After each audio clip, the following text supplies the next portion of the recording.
الرواية 3104.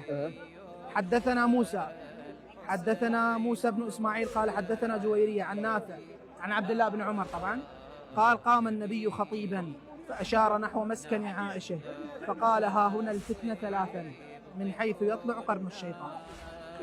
شوف الله اعلم. لا مشي كلير. ليش مو كلير؟ ليش الله اعلم التفسير ديالها اين ليش ما قلت ان ام النبي كافره التفسير ديالها؟ ليش؟ كثير. لما قلت ام النبي كافره لانه قال كافره، ليش ما قلت التفسير ديالها؟ ليش ام النبي كافره؟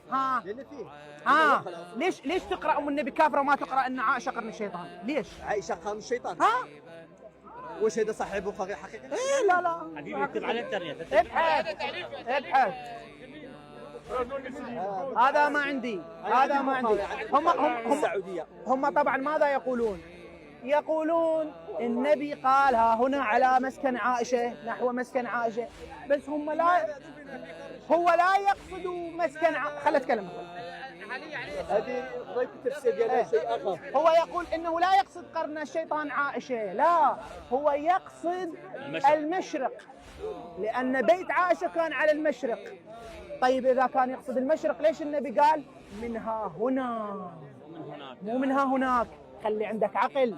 اذا عائشه التي قال فيها الله فقد صغت قلوبكما، يعني زاغ قلبها. في من نزلت سوره التحريم؟ قلوبكم على عائشه. نعم. انت مؤمن بصحيح البخاري؟ لا احتج عليك به. طيب ماشي. الرسول كان بيقول لك كاميرا. اخي ابحث عن الحق يا بارك الله فيك. واضح؟ شكرا لك.